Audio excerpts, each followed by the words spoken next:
Welcome to my channel. अस्सलामुअलैकुम। आइए जानते हैं शहरा नाम के मायने और उसकी तफसील। हमारा आज का बेबी गर्ल्स नेम है शहरा। शहरा की इंग्लिश में स्पेल्स है SHEHRA, शहरा।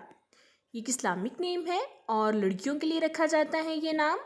इस नेम के मायने हैं तोहफ़ा, अतिया। इस नेम की तफसील है शाहिरा अहमद, शाहिरा अली। इस तरह से हम ये नाम रख सकते हैं। आप भी अपने नाम का मायने जानने के लिए कमेंट्स में अपना नाम लिखिए और मायने जानिए। एंड अपने नाम की स्पेशल वीडियो बनवाने के लिए भी आप मेरे कमेंट बॉक्स में अपना नाम कमेंट कर सकते हैं। And please like the video, subscribe my channel. Okay dears, फिर मिलेंगे न्यू नेम न्यू वीडियो के साथ। अपना ख्याल रखिएगा, दुआओं में याद रखिएगा। अल्लाह हाफिज़।